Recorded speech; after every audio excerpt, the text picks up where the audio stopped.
Perkenalkan, nama saya Yulia Dewi Asari, NIM 19104168894, kelas A2 Manajemen Pagi, jurusan Manajemen, mata kuliah Perilaku Organisasi, hari atau tanggal Senin 17 Januari 2022, dosen Adi Mursalin SMM. Di sini saya akan menjawab soal ujian akhir semester. Soal yang pertama, terdapat beberapa bidang ilmu yang ikut memberikan kontribusinya dalam pengembangan ilmu perilaku organisasi. Sebutkan dan jelaskan bidang-bidang ilmu dimaksud, mengapa bidang ilmu tersebut berkontribusi terhadap perilaku organisasi. Jawaban: beberapa bidang ilmu yang ikut memberikan kontribusinya dalam perkembangan dari ilmu perilaku organisasi adalah yang pertama, psikologi, yaitu psikologi memberikan sumbangan terhadap perilaku organisasi, terutama dalam hal pemahaman tentang perilaku individu dalam organisasi. Psikologi, terutama psikologi organisasi, mencoba untuk memahami, meramalkan, dan mengendalikan perilaku seseorang dalam organisasi.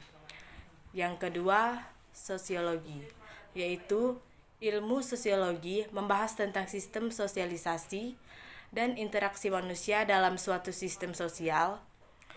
Sumbangan ilmu sosiologi terhadap perilaku organisasi, terutama pemahaman tentang perilaku kelompok di dalam organisasi. Yang ketiga, antropologi, yaitu ilmu antropologi mempelajari tentang interaksi antara manusia dan lingkungannya. Manusia hidup dalam kelompok dan memiliki kebiasaan-kebiasaan dan nilai-nilai yang dianutnya. Bab 1, pengantar perilaku organisasi. 7 yang disebut dengan kultur atau budaya.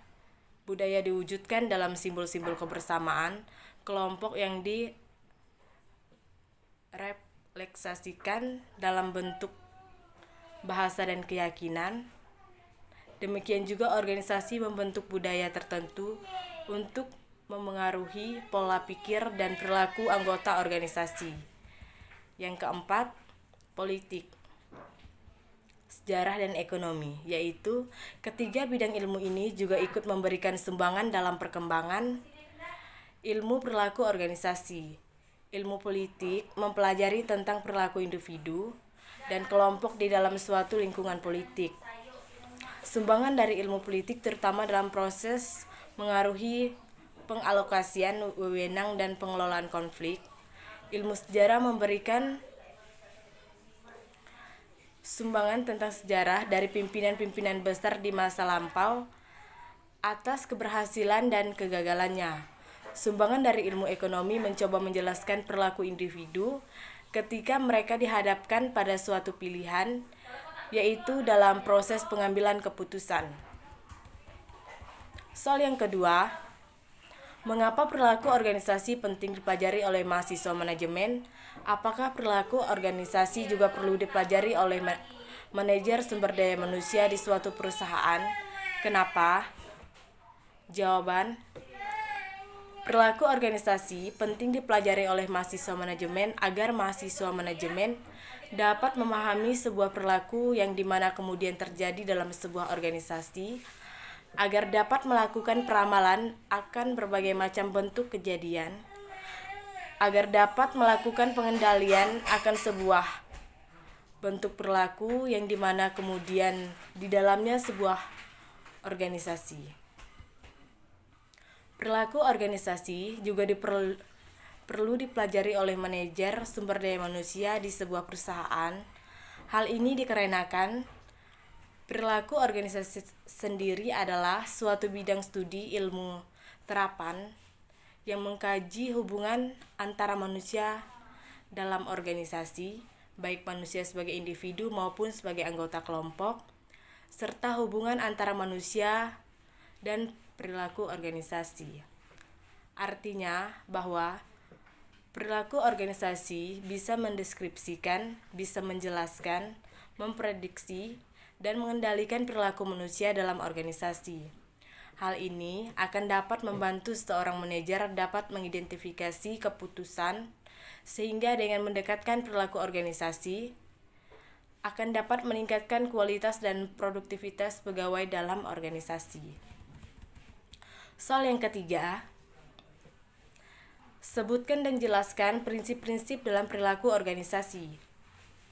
Jawaban, prinsip-prinsip perilaku organisasi antara lain, yang pertama, manusia berbeda perilakunya karena kemampuannya tidak sama, yaitu perbedaan dan keterbatasan kemampuan akan berpengaruh pada perilaku dan kecerdasan yang dibawa sejak lahir, hasil didikan dan pengalaman. Yang kedua, manusia mempunyai kebutuhan yang berbeda, yaitu manusia berperilaku karena didorong oleh serangkaian kebutuhan, dan setiap orang memiliki kebutuhan yang berbeda dengan kebutuhan orang lain. Yang ketiga, orang berpikir tentang masa depan dan membuat pilihan tentang bagaimana bertindak, yaitu kebutuhan-kebutuhan dari setiap orang dapat dipenuhi lewat perilakunya masing-masing. Yang keempat, seseorang memahami lingkungannya dalam hubungannya dengan pengalaman masa lalu kebutuhannya, yaitu memahami lingkungan adalah suatu proses yang aktif di mana seseorang mencoba membuat lingkungannya itu mempunyai arti baginya. Yang kelima, seseorang itu mempunyai reaksi-reaksi senang atau tidak senang, dan ini akan menjadikan seseorang berbuat yang berbeda dengan orang lain di dalam rangka menanggapi suatu hal. Yang keenam, banyak faktor yang menentukan sikap dan perilaku seseorang, yaitu adanya perasaan senang dan tidak senang. Soal yang keempat, jawaban dari link yang sudah saya tonton. Perilaku organisasi. 8 tujuan yang bermanfaat bagi karyawan dan perusahaan. Pengertian perilaku organisasi. Perilaku organisasi merupakan ilmu tentang dinamika perilaku individu dan kelompok dalam suatu organisasi dan dampaknya terhadap kinerja, baik kinerja individu, kelompok maupun organisasi. Ada beragam tujuan perilaku organisasi, mulai dari membangun budaya kelompok kerja, merekrut orang-orang terbaik, menciptakan hubungan yang bermakna di antaranya anggotanya, menyelesaikan konflik, mengembangkan kualitas masing-masing individu, hingga membangun rantai kepemimpinan yang jelas. Di bidang ini, peneliti telah menemukan bahwa penerapan perilaku organisasi pada manajemen personalia dapat menghasilkan karyawan terbaik sekaligus meningkatkan keberhasilan organisasi secara keseluruhan. Berkaitan dengan perusahaan, pelaku bisnis dapat memengaruhi tujuan jangka pendek dan jangka panjang melalui perilaku organisasi. Tujuan perilaku organisasi, yang pertama, menemukan kandidat yang tepat. Yang kedua, kepuasan kerja. Yang ketiga, budaya organisasi. Yang keempat, kepemimpinan dan resolusi konflik. Yang keenam, memahami karyawan lebih baik. Yang ketujuh, mengetahui potensi karyawan. Yang kedelapan, mengembangkan tim yang baik. Yang kesembilan, meningkatkan produktivitas. Cara mengembangkan perilaku organisasi. Berikut ini cara mengubah atau mengembangkan perilaku organisasi yang telah ada untuk memperkuat tim. Yang pertama, memiliki pemimpin yang tepat. Pemimpin yang tepat adalah langkah awal dalam membangun tim solid. Misal, memilih individu yang memiliki jiwa kepemimpinan, fleksibel, berpengetahuan luas, menghargai anggota tim, dan percaya pada timnya. Yang kedua, memiliki karyawan yang sesuai dengan budaya perusahaan. Pastinya manajemen memiliki karyawan yang sesuai dengan budaya perusahaan. Contohnya, jika bisnis perusahaan adalah kedai kopi, kekinian, pilihan karyawan yang mempresentasikan kepribadian bisnis, namun dipertimbangkan juga mengenai etos kerja, loyalitas, dan keterampilan. Yang ketiga, review budaya kerja. Manajemen juga perlu mereview budaya kerja secara berkala, karena budaya kerja harus menciptakan lingkungan yang menyenangkan dan berfungsi dengan baik. Yang keempat, tentukan tujuan. Tentukan tujuan dengan jelas dan memudahkan anggota tim dan manajemen untuk menentukan kesuksesan. Salah satu menentukan dengan SMART. SMART adalah metode menentukan tujuan yang artinya spesifik. Measurable. Yang kelima, memotivasi. Memotivasi karyawan adalah cara perusahaan untuk memperoleh tujuan bisnis bersama dengan tim. Yang keenam, menetapkan aturan yang jelas. Jelaskan aturan dan alasan dengan jelas kepada semua orang di perusahaan. Jika saat ini perusahaan memiliki aturan sering dilanggar, maka review ulang dan buat aturan baru. Soal yang kelima, jika Anda adalah manajer sumber daya manusia di suatu perusahaan, bagaimana Anda menerapkan teori-teori perilaku organisasi yang pernah Anda pelajari di perusahaan Anda? Jawaban: teori manajemen bekerja untuk menyediakan kerangka kerja organisasi dalam membangun tim kerja. Dengan teori manajemen, maka para pemimpin mampu menggunakan secara efektif banyak proses sistemik dan aspek motivasi dari struktur dan fungsi organisasi. Dalam praktiknya, penerapan teori manajemen dapat dilihat ketika para pemimpin organisasi memotivasi karyawan untuk memberikan kontribusi yang terbaik bagi tujuan organisasi. Misalnya, ketika para pemimpin mulai melakukan koordinasi dan pengawasan, maka pada saat itulah teori manajemen bekerja. Soal yang keenam, apakah terdapat pengaruh perilaku organisasi terhadap kinerja karyawan di suatu perusahaan? Coba cari jurnal yang mendukung jawaban Anda tersebut, sebutkan judul jurnal, dan jelaskan isi jurnal dan pembahasannya. Jawaban: dengan adanya organisasi, di dalam terdapat forum yang berisi banyak orang yang bisa mengungkapkan banyak pendapat. Dengan semakin banyak benda dapat tentu mempengaruhi kreativitas perusahaan, dan begitu juga tujuan lebih mudah tercapai jika dikerjakan bersama. Kita banyak yang memberikan pendapat dan memberikan hasil pemikirannya. Judul jurnal: Strategi Manajemen Sumber Daya Manusia dalam Perusahaan. Isi jurnal dan pembahasan: pengertian manajemen sumber daya manusia atau biasa disingkat dengan SDM adalah salah satu komponen utama pada perusahaan atau organisasi dalam menjalankan usahanya. Tujuannya adalah untuk mengembangkan perusahaan melalui penerapan seluruh nilai dan budaya perusahaan. Manajemen sumber daya manusia memiliki beberapa fungsi, yaitu yang pertama, perencanaan atau planning. Fungsi pertama dari manajemen sumber daya manusia adalah membuat perencanaan secara sadar dalam pengambilan keputusan yang dibuat secara matang. Yang kedua, perekrutan atau rekrutmen. Sebagai pengelola tenaga kerja pada sebuah perusahaan, manajemen sumber daya manusia berfungsi untuk melakukan perekrutan tenaga kerja yang berkualitas. Seleksi adalah proses untuk menemukan karyawan yang sesuai dari beberapa kandidat yang tersedia. Tujuan penerapan manajemen sumber daya manusia menurut seseorang ahli ekonomi, Sudarmayanti, terdapat 4 tujuan umum penerapan manajemen sumber daya manusia dalam sebuah perusahaan. Yang pertama, tujuan sosial. Yang kedua, tujuan organisasional. Yang ketiga, tujuan fungsional. Yang keempat, tujuan individual. Soal yang ketujuh, ada 2 faktor yang membentuk perilaku individu, sebutkan dan jelaskan. Jawabannya, faktor yang pertama faktor internal, yaitu semua faktor yang berasal dari dalam diri individu seperti motivasi, persepsi, minat, kebiasaan, dan sebagainya.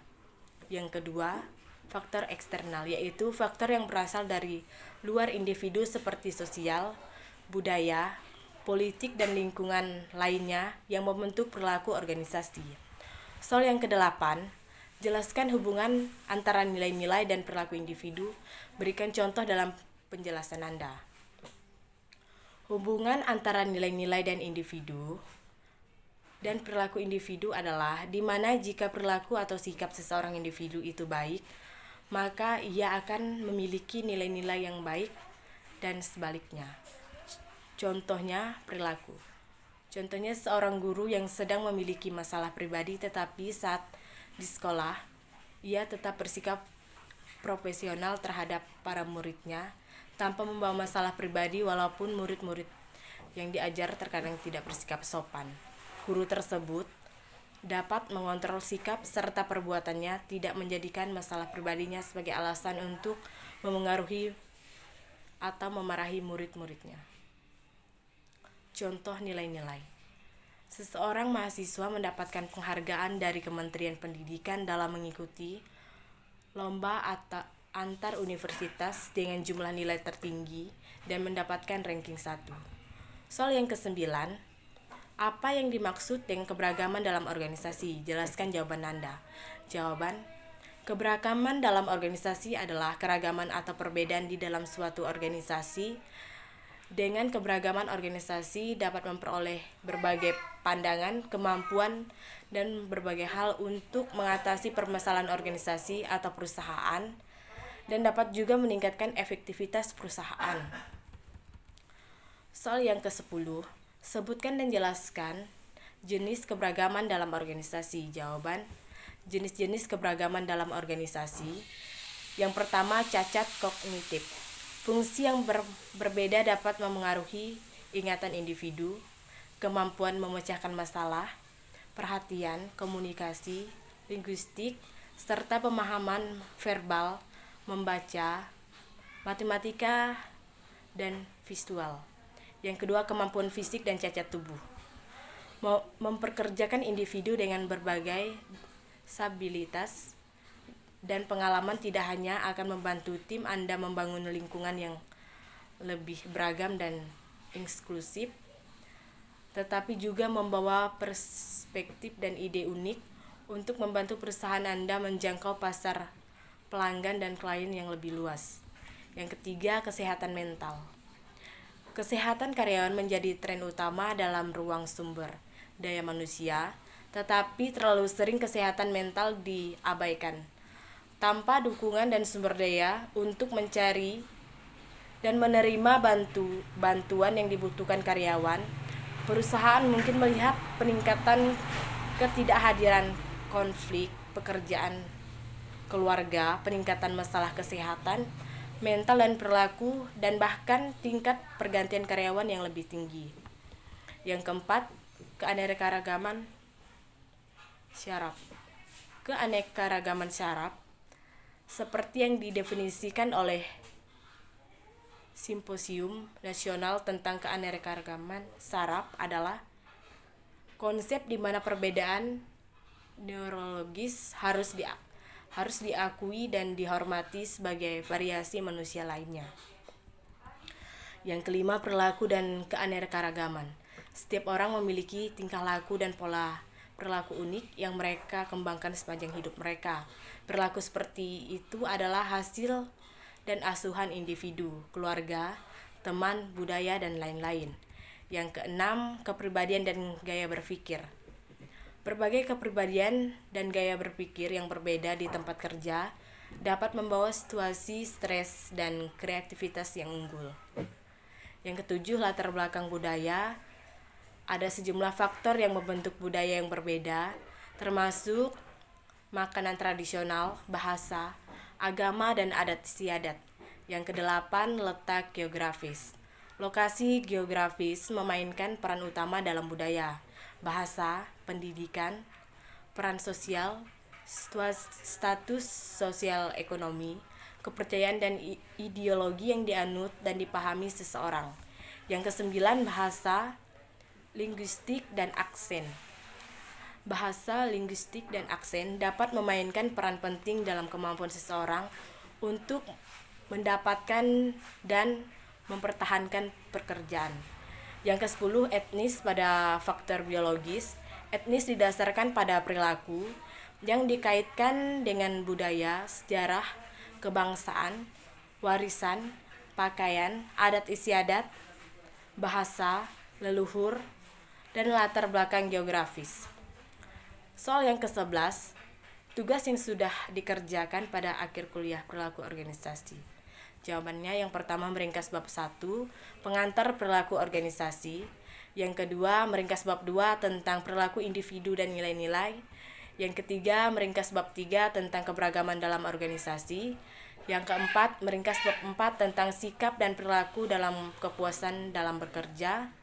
Yang kelima meringkas bab 5 tentang motivasi kerja. Yang keenam meringkas bab 9 tentang konflik dan negosiasi. Yang ketujuh membuat PPT tentang mengenal perilaku organisasi. Yang kedelapan membuat ringkasan tentang MBKM di program studi manajemen. Yang kesembilan meringkas tentang tantangan dan peluang di era digital disruption. Sekian jawaban dari soal ujian akhir semester. Saya ucapkan terima kasih.